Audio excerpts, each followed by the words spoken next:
Hi, Eleanor here. I was wanting to share a story. A lot of you, my friends, have heard this because it's such a part of our past and our history for our family. I learned the reality of Proverbs 18:21 a long time ago. It says, "Life and death are in the power of the tongue, and they that love it shall eat its fruit." That tells me that it's important to speak life. We can determine the fruit of our lives, hopefully the fruit of the Spirit, talked about in Galatians 5:22 and 23, of love, joy, peace, kindness, goodness, gentleness, self-control. All these things are good fruit. And if we don't speak it, it's going to have a hard time showing itself in our lives. I want to go back almost 19 years. We found out that I was pregnant, and my husband, Alan, read that the ears on the baby developed by about the 5th month. So from that point on, every morning before he left for work, he would speak to the baby in the womb, and he spoke a blessing, a prayer, and a little song. He did that every morning. Then he'd go off to work. Well, a few months later, when our son Nathaniel was born, my big 6'9" husband was handed this crying baby. He didn't know quite what to do because he wasn't used to handling children that much. And this baby's crying, and he didn't know what else to do. So he started that same little routine of a blessing, a prayer, and a song. And within moments, that baby stopped crying and looked at his daddy with a recognition, like, I know that voice. And my big 6'9", tender-hearted husband, as Nathaniel stopped crying, he started crying. And he just, with tears in his eyes, said, he knows me. He knows my voice. Well, that began a tradition and an obligation and a duty as far as Alan was concerned, that every evening, unless he was out of town on business or something like that, he would go into Nathaniel's bedroom at night and he would speak a blessing, a prayer, and a song over him. And it was a routine, a daily routine.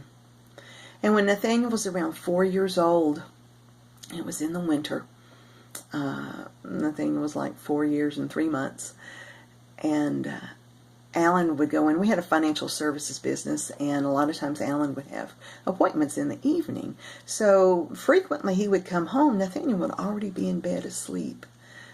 But you could tell Nathaniel would be curled up, and when his daddy would go in and speak those blessings, he'd lay his hand on him, and he'd speak those blessing, prayer, and a song.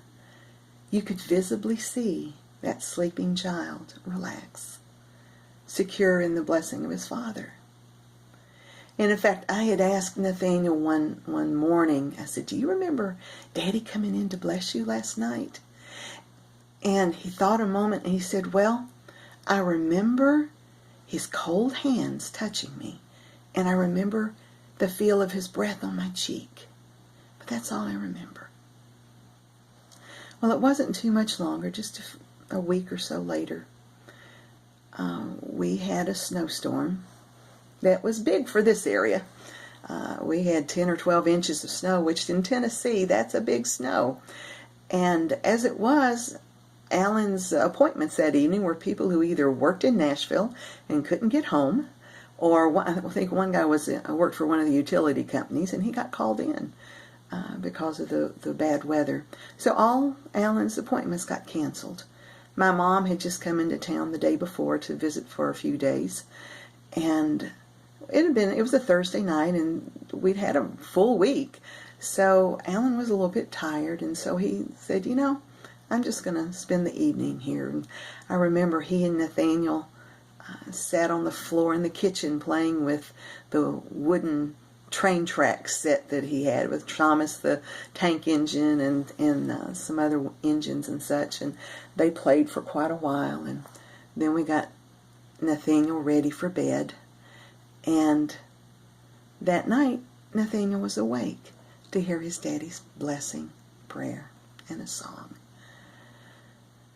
A little bit later, Alan and I had a nice conversation. We talked about plans for the weekend while my mom was there. We talked about plans for the spring.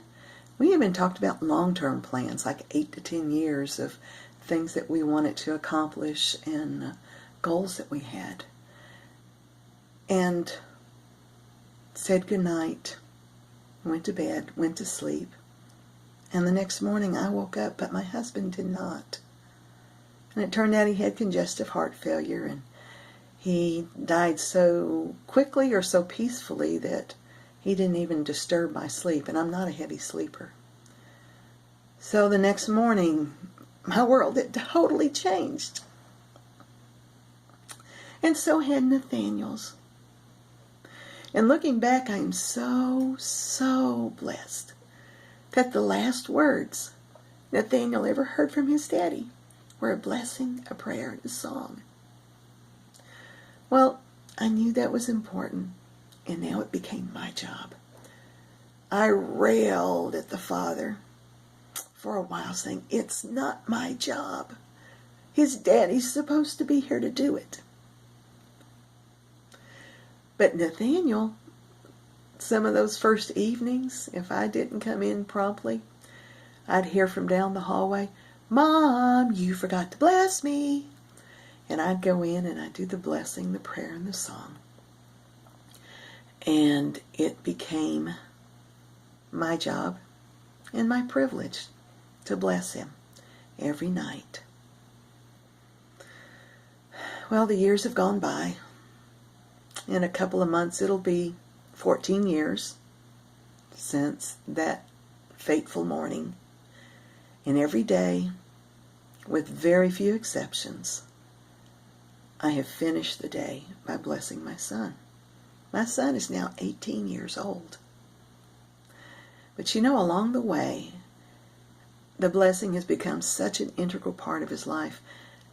Back about 9 or 10 years ago, he was still little. I had blessed him, and I was laying on the bed with him for a few minutes before turning out the light for the night. And he was thinking, and he said, you know, Mama, one day when I get married, you're going to need to come on my honeymoon with me so you can still bless me at night. And I chuckled and shook my head and said, honey, when you are old enough to be married, my time to bless you will be done, and it will be your turn to bless your wife. My job will be done. And we laugh about that now, and for all you young ladies, by the way, he has withdrawn that invitation. But I laughed at the time, but on the other hand, the blessing was such an integral part of that little boy's life. He couldn't comprehend what life would be like without being blessed each night. And now that he's 18, he's a young man, he's graduated from high school, he's working, he's preparing for college this coming fall. He's growing up. But you know what? I still finish the day with him with a blessing, a prayer, and a song. Now, we don't do everything right. My son is not perfect. I am far from the perfect mother. But the impact of speaking good over my son has borne fruit. And there is power in blessing.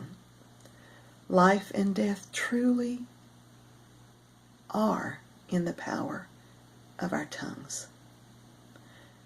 And we can choose the fruit that we produce. I just want to encourage you today, if you're a parent, please take time to purposefully speak blessings over your children, over each child.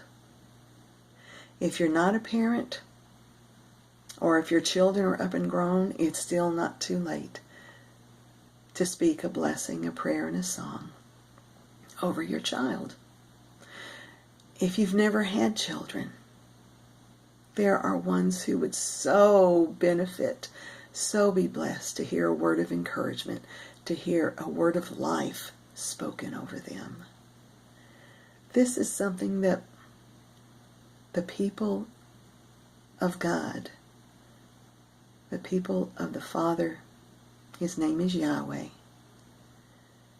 This is something we can do to impact our world, to speak life over our loved ones, to speak life over ourselves, to speak life over our nation, over our world, to look for the good, to complement. What would our world look like? What would it look like if people committed to speak only good things for 1 week? Would we find new life sprouting up in our relationships, in our marriages, in our children's lives, in our own lives? Maybe you never had a parent who spoke blessings over you. But God, your Heavenly Father, has many blessings that He has spoken over you. They're in His Word. In the days to come, I want to share some of those with you. If you'd like to hear some more, I'd appreciate your feedback. But I just wanted you to know that I have a little boy who's now a 6'2", strapping, muscular young man who still considers a nightly blessing an integral part of his life. And as long as I have breath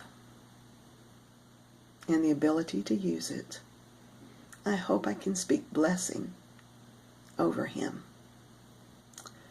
And I haven't always been so good about speaking blessings over others. I want to try to do better with that. I will do better. And this is a start. Thanks for listening. I'd love to hear your feedback. May you be blessed today. May Yahweh bless you and keep you. May Yahweh make His face to shine upon you and be gracious unto you. May Yahweh lift up His countenance upon you and give you His peace, His shalom. Have a good day. Bye.